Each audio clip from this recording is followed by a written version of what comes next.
check that out. But without wasting too much time, I'm going to hand over to our keynote speaker, Mr. Wood, food activist based in the UK.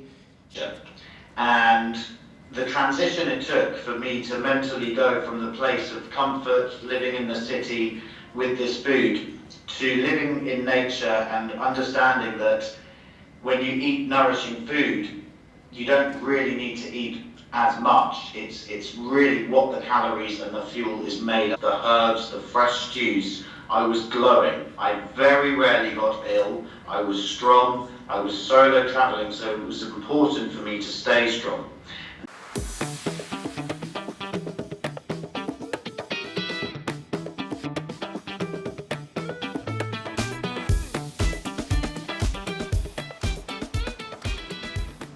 How many people are eating noodles? Let's start there. You guys, noodles are expensive. Hey, why are you eating noodles? Do you eat bread? Who eats bread? A lot. Who eats pap? A lot. Okay. Who knows what genetically modified foods are? GMO. Yo. If people just knew how bad their food is, start by reading the ingredients when you're walking through the aisle at the supermarket. If you see sugar, put it down. If you see preservatives, put it down. If you see GMO, put it down. I always say, try and eat closest to the earth. Eat where you can grow. If you take that food and you put it in your plate, that is the healthiest food you're going to get.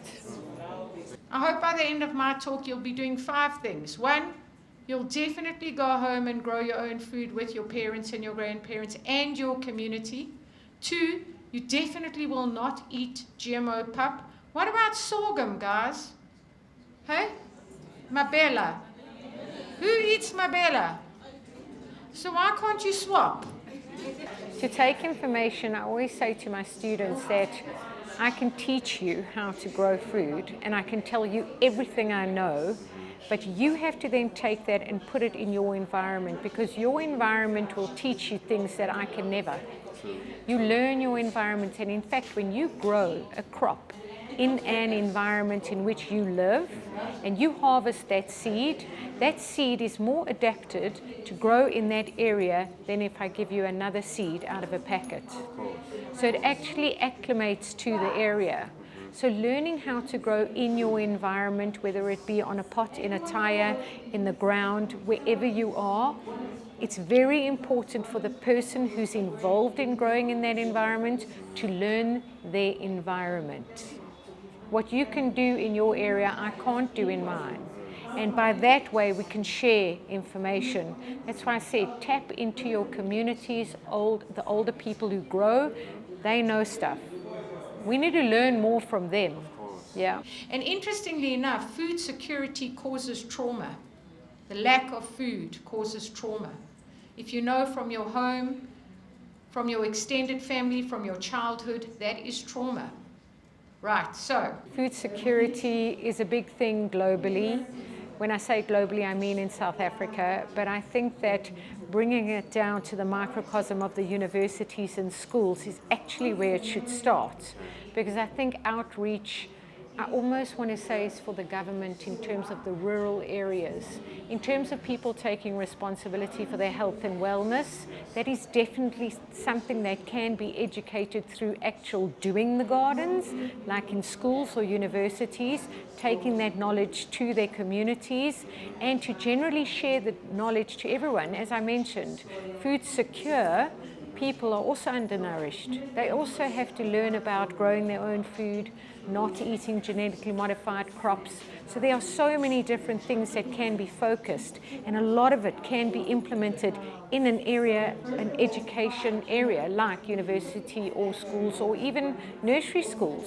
Real change begins in the soil. When we grow our own food, we grow independence, resilience, and hope. Thank you.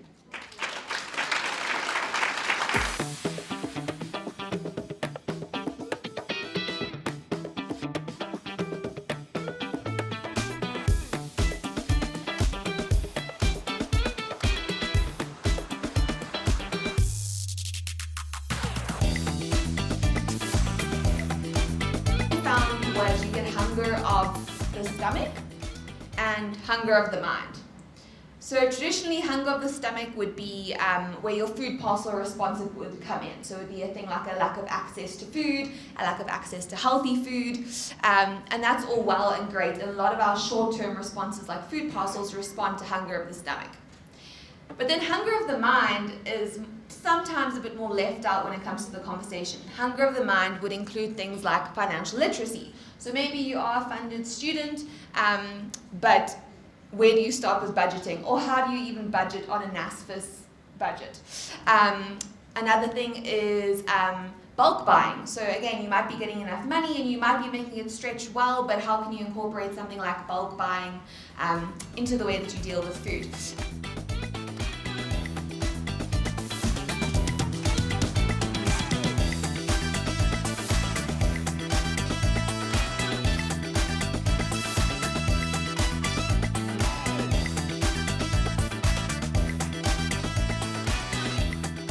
I believe in design thinking, systems thinking. Let's create systems where people can work in, where we can sustain, where we can thrive, and just ways to improve things so that when we inherit the world, we are inheriting something that we can build from, that we have learned from, that we can earn from. That is what sustainability means. My name is Radia Khan. And from my observation of today's happenings, I feel like these are very important, touching topics. It affects the lives of students. It affects the future trajectory of where students want to go, what they want to do with their life. And today's capitalism is not sustainable. It's not a method that we as young people can continue to perpetuate when there is starvation, when there's lack of access to food, access to medical care, access to even rights. So food and water are basic dignities. The roof over your head is a basic dignity. So how do we as a people come together and say, you know what, how are we going to make the system work for us? How are we going to do for indigenous people? Because the fact of the matter is that South Africa is feeding the world. Our gold and our resources power the world's economies. Why are we broke? Why are we food insecure? Why are we not economically emancipated? So we need to not just look at what are we going to eat tomorrow, but poverty is also another issue. Because when you are worried about how am I going to fill my stomach tomorrow, you cannot look at the problem next door. You cannot watch the news and say that it relates to me. Or we've become so compassion fatigued that everyone is in the situation that we cannot look up from our own problems. But sometimes it just takes looking next door and say, but you know what? We have the same problem. How about I grow tomatoes, you grow potatoes, tomorrow we trade. So, let us bring back the informal economy. If you have an idea, I encourage people to pursue it. And when you're young, go for it. There shouldn't be fear, there shouldn't be doubt, there shouldn't be naysaying. You have all the time in the world to make mistakes, and if it be a fatal one, so be it. Thank you so much. You're most welcome.